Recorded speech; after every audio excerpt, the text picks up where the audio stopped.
A ver qué tal este video de 10 productos descontinuados en México. Vamos a reaccionarlo. Que todos extrañamos, yo creo que también. ¿Te has preguntado por qué hay sabores y marcas que, aunque desaparecieron de la Oye, anaquel, siguen vivos en la oye, sí es cierto, nunca, yo no me acordaba de este del Sonrix. memoria?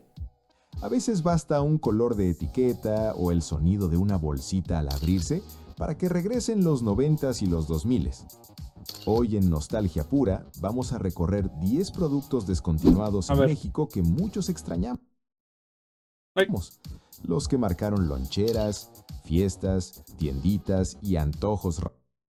cuando se decía esto, no manches. Y luego, a ver aquí como spoiler, para otros videos, fueron quitando los animales, no sé por qué, de repente sí tenemos un México loco. Pero bueno, Raros. Al final, el más extraño de todos. Nutri-Lunch. Hubo un tiempo en que la lonchera no era planeación, era emoción. Nutri-Lunch se volvió ese atajo perfecto para salir de casa con algo completo sin uy, sí es cierto, me acuerdo de este que sí estaba lo carito, estaba en esos tiempos como en 5 pesos, algo así. pensarlo demasiado. Un juguito, un snack, todo en un mismo combo, Ujú. listo para guardarse entre cuadernos y tareas. En muchas escuelas se volvió parte del paisaje. El envase brillante, la sensación de abrirlo en el recreo y ese intercambio inevitable de te lo cambio por mis papas. Más que un producto fue una rutina de época. Es que, a ver, yo no llegué a comprarme eso porque una, en mis tiempos, pues era pobre, o mi familia, nací de una familia muy pobre. Dos,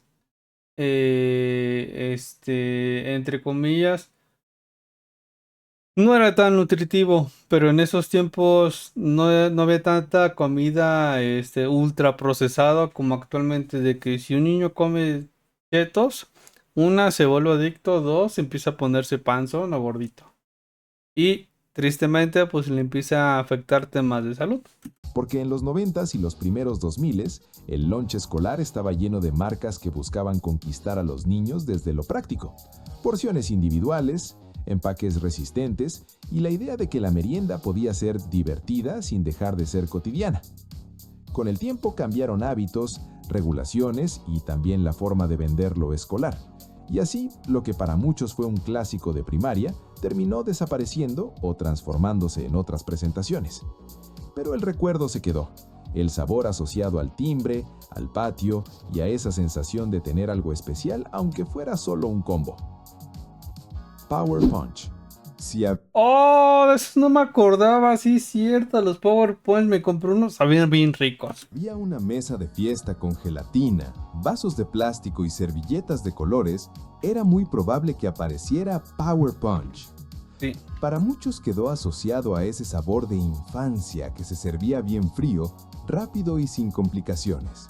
Y aunque mucha gente lo recuerda como el rojo de las fiestas, la realidad es que no todo Power Punch era rojo. El producto tuvo distintas presentaciones y colores según el sabor. De hecho, se suele recordar que empezó fuerte con sabor uva. Sí, me acuerdo que era el que se vio más era el uva. Sí, o sea, a ver, en esos tiempos, los que son de México, en los 90, 10 pesos era lo equivalente a que te dieran 100 pesos en la actualidad a la grabación de ese video que estamos 2026. Bueno, miento más, que te dieran 120 pesos. Pero en ese entonces, 10 pesos, me acuerdo que me alcanzaba para unos chetos, para una coca, en ese momento de Red Cola.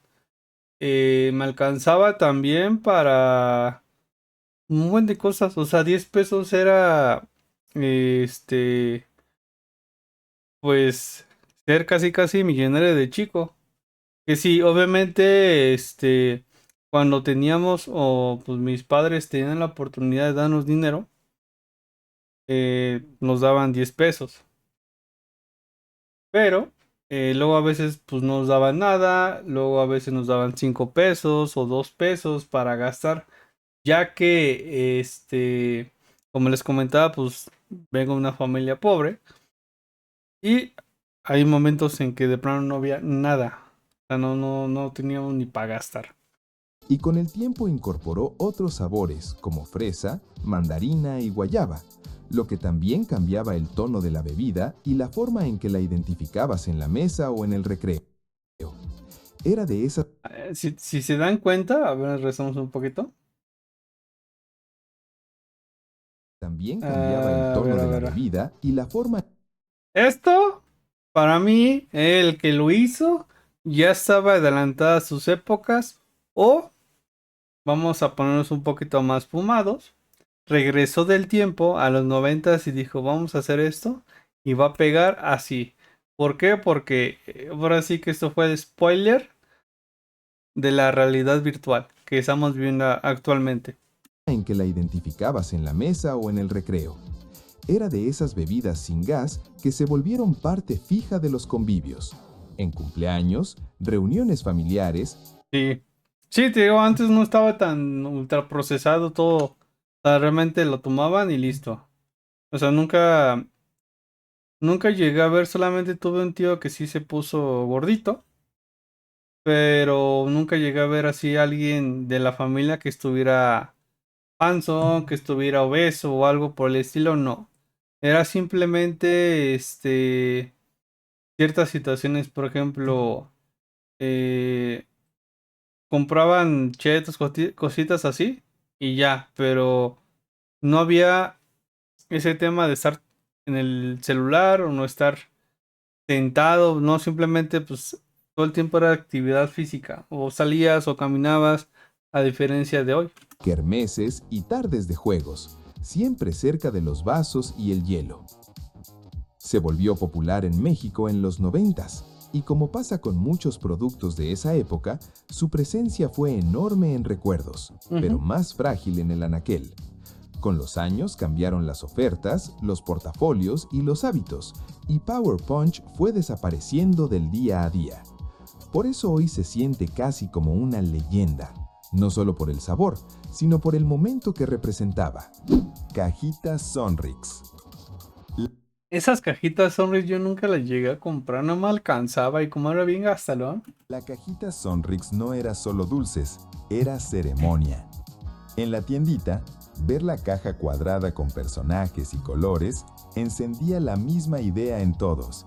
Adentro venía una sorpresa. Esa combinación de azúcar y juguetito convirtió a la cajita en un pequeño evento, especialmente en los noventas, cuando muchas marcas entendieron que el coleccionismo también cabía en un recreo. Los dulces podían variar, pero lo Ah, no me acuerdo de eso, sí, sí, sí. Sí, que sí los llegaron a coleccionar, me acuerdo que sí compró uno mi tía y uno de mis tíos y mi primo. importante era la promesa: abrir, encontrar, guardar. Si alguien colecciona de estos, ahorita debe de valer unos miles de pesos. Estas figuritas de colección, no, hombre. A veces era una figura, otras algo sencillo pero suficiente para presumir en el salón. Y eso cambió el valor del producto. Y estabas en una escuela de gobierno, no había el típico chico de que veía eso y te lo robaba. No era la cantidad, era el momento. Por eso se volvió símbolo de infancia mexicana, Ujú. de cumpleaños, de premio, de me porté bien. Con el tiempo, ese modelo fue perdiendo espacio. Subieron costos, cambiaron políticas y se endurecieron reglas sobre juguetes en productos infantiles. A ver, en esos tiempos, hablando de reglas infantiles, ya lo estaban prohibiendo porque decían que eran productos tóxicos, ya que los niños, o sea, te digo, el gobierno siempre nos ha tratado como gente, torpe, para no darle más vuelta y no decir, ah, esto no. O sea, pensaban que los niños iban a tragar un muñeco de estos. Y yo así de, a ver, una, ¿quién en su sano juicio iba a tragar algo de plástico? Si se lo das a un bebé o a alguien de 1, 2 años, 3 años o algo por el estilo, o sea, que no tuviera como que razón, se lo iba a tragar, pero un niño ya de 6 7 años que sabe y va entendiendo las cosas, dudo mucho, pero siempre ha sido así, tristemente. Además, la tiendita se transformó. Llegaron otras opciones, otras modas, otras licencias, y la cajita Sonrix se fue volviendo recuerdo.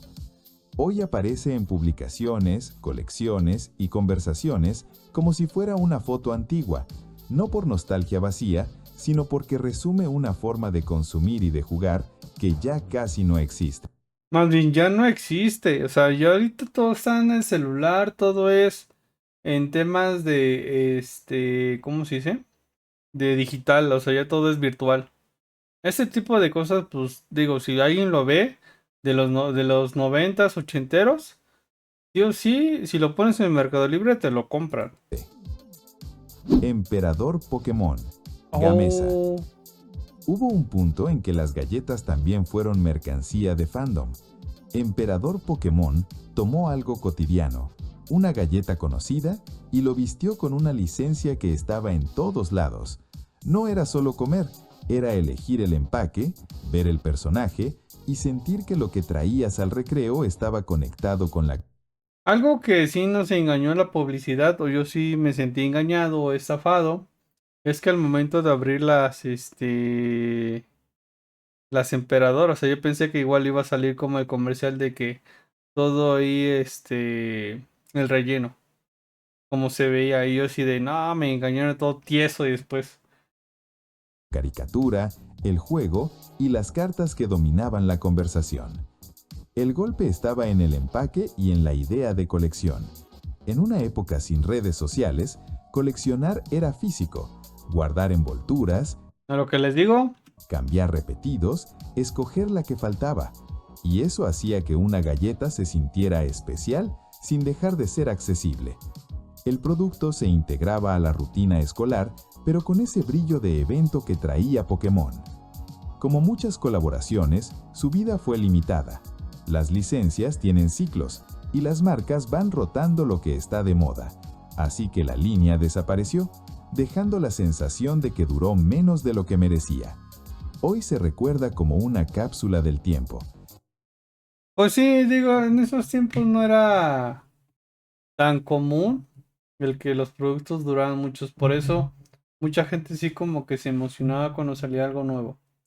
Entonces lo que hacían era comprarlo. Y también, obviamente, las televisiones o los comerciales te decían por tiempo limitado. Y ahí vas tú corriendo o buscando la forma. Esto pasó mucho. A lo mejor no creo que aparezca porque son juguetes antiguos. Y sigue apareciendo con juguetes navideños o objetos navideños que es por tiempo limitado. Ya enero se desaparece todo. O a finales de diciembre. El punto exacto donde el antojo y la cultura pop se encontraron en el anaquel y luego se esfumaron. Sabritas francesitas. Las sabritas francesitas fueron una idea muy noventera, llevar el antojo de papas a la francesa a una bolsa de botana. No eran papas reales de restaurante, eran frituras con forma alargada hechas para que el ojo entendiera el concepto antes del primer bocado. Y el sabor iba en la misma dirección popular de la época. A mí no me gustaban. Chile con limón, esa combinación que México adoptó como idioma. A finales de los 90 se volvieron fáciles de reconocer por su forma, distinta a las clásicas ondas o tortillas. Eran el tipo de botana que pedías en la tienda porque se ven diferentes y porque en la mano se sentían como una imitación de algo que normalmente venía en charola. Duraron poco comparadas con otros productos de Sabritas. Se suele decir que estuvieron menos de 5 años en venta. A mí nunca me gustó esa, o sea, sí las llegué a probar, pero como que no.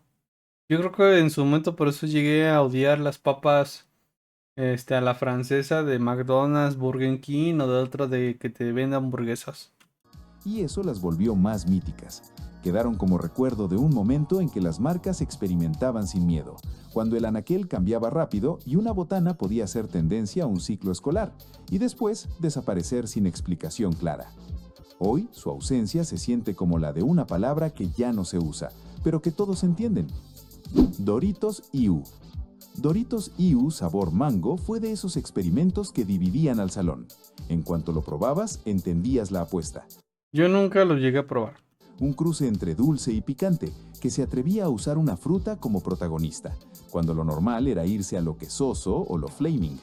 El resultado era extraño y para algunos adictivo, para otros imposible. Y justo ahí vivía su carácter. No buscaba ser universal, buscaba ser memorable. La campaña fue parte del impacto. En los primeros 2000, Doritos apostó por un lenguaje juvenil muy marcado y lo envolvió en música que se quedaba en la cabeza. Incluso hubo un comercial asociado al tema Mango de Natalia Lafourcade. Esa combinación de marca, estética y sonido hizo que IU se sintiera como producto de época, no solo como botana. Pero IU no se quedó. Como edición limitada, su presencia fue breve. El tipo de sabor que aparece... Ese déjalo a punto, que es Natalia Lafourcade de mango, ¿no? A ver. Doritos. You. Natalia Lafourcade. Antes de que ahorita que termine el video lo veo. genera conversación y luego desaparece sin despedida formal. Por eso hoy se recuerda con más intensidad que otros Doritos, porque no fue uno más, fue un riesgo. Y en México, pocas cosas activan nostalgia tan rápido como una botana que solo existió el tiempo suficiente para volverse leyenda.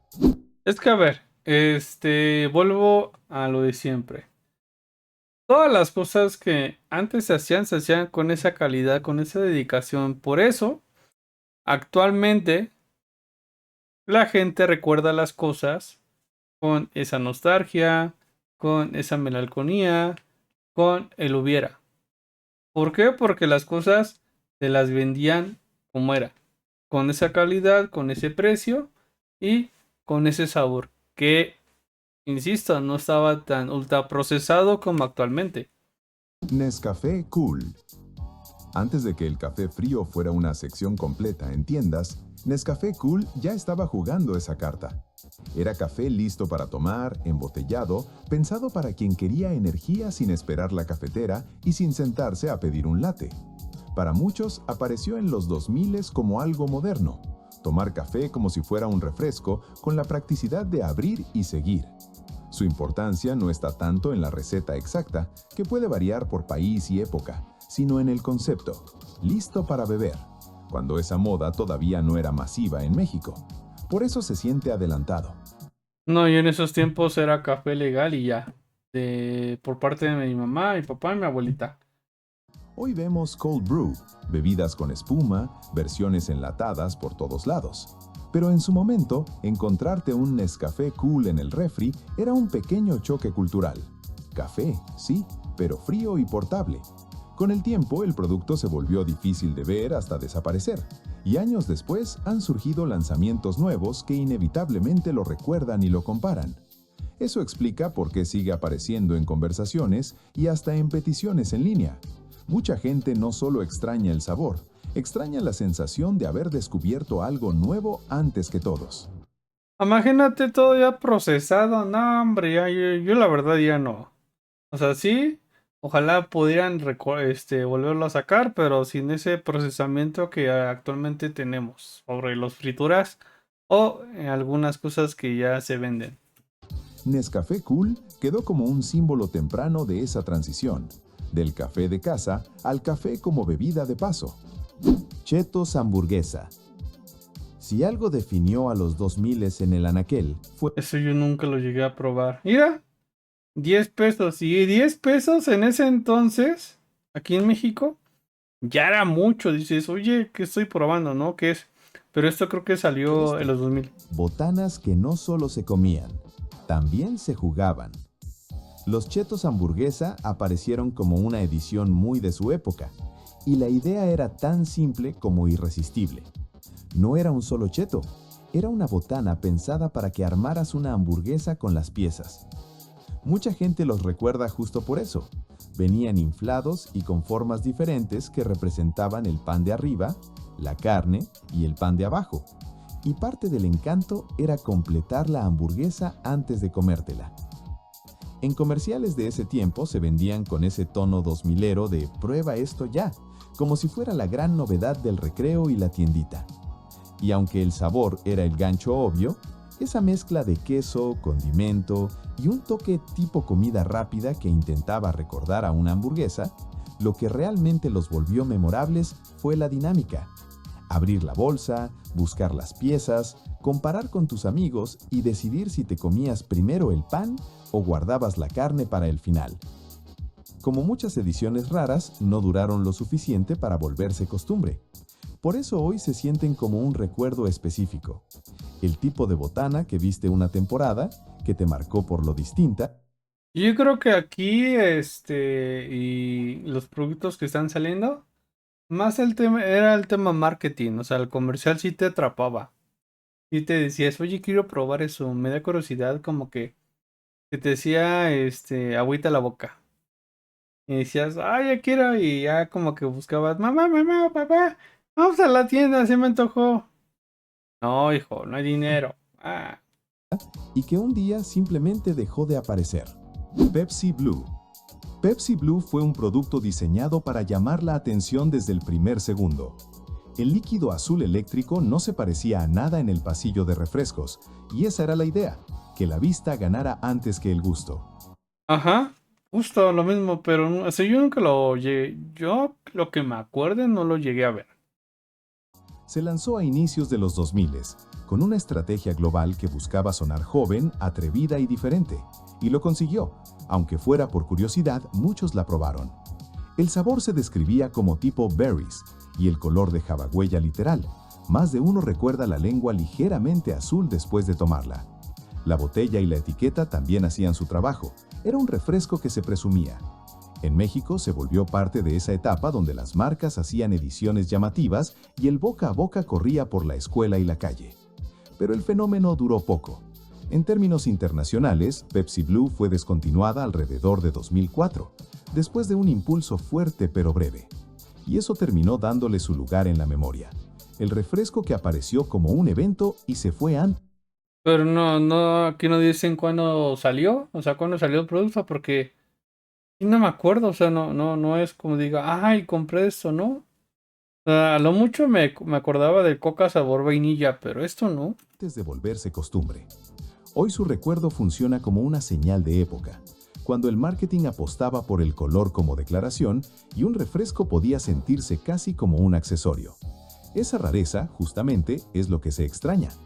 Coca-Cola Life. Cuando Coca-Cola Life llegó a México, lo hizo con un mensaje claro. Verde como sinónimo de otra etapa, donde la conversación ya incluía calorías, endulzantes y opciones. Su etiqueta verde resaltaba de inmediato entre el rojo clásico, el plateado y el negro. Y su propuesta era concreta, una cola endulzada con una mezcla de azúcar y extracto de stevia, con menos calorías que la versión original.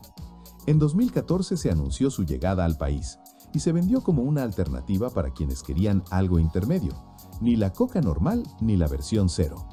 En algunos comunicados se mencionó, por ejemplo, un conteo de calorías por lata de 355 mililitros A la bestia, sí me acuerdo de eso, pero nunca lo llegué a probar. que buscaba subrayar esa diferencia. En la práctica, mucha gente la probó por curiosidad, por el color y por la promesa de más natural.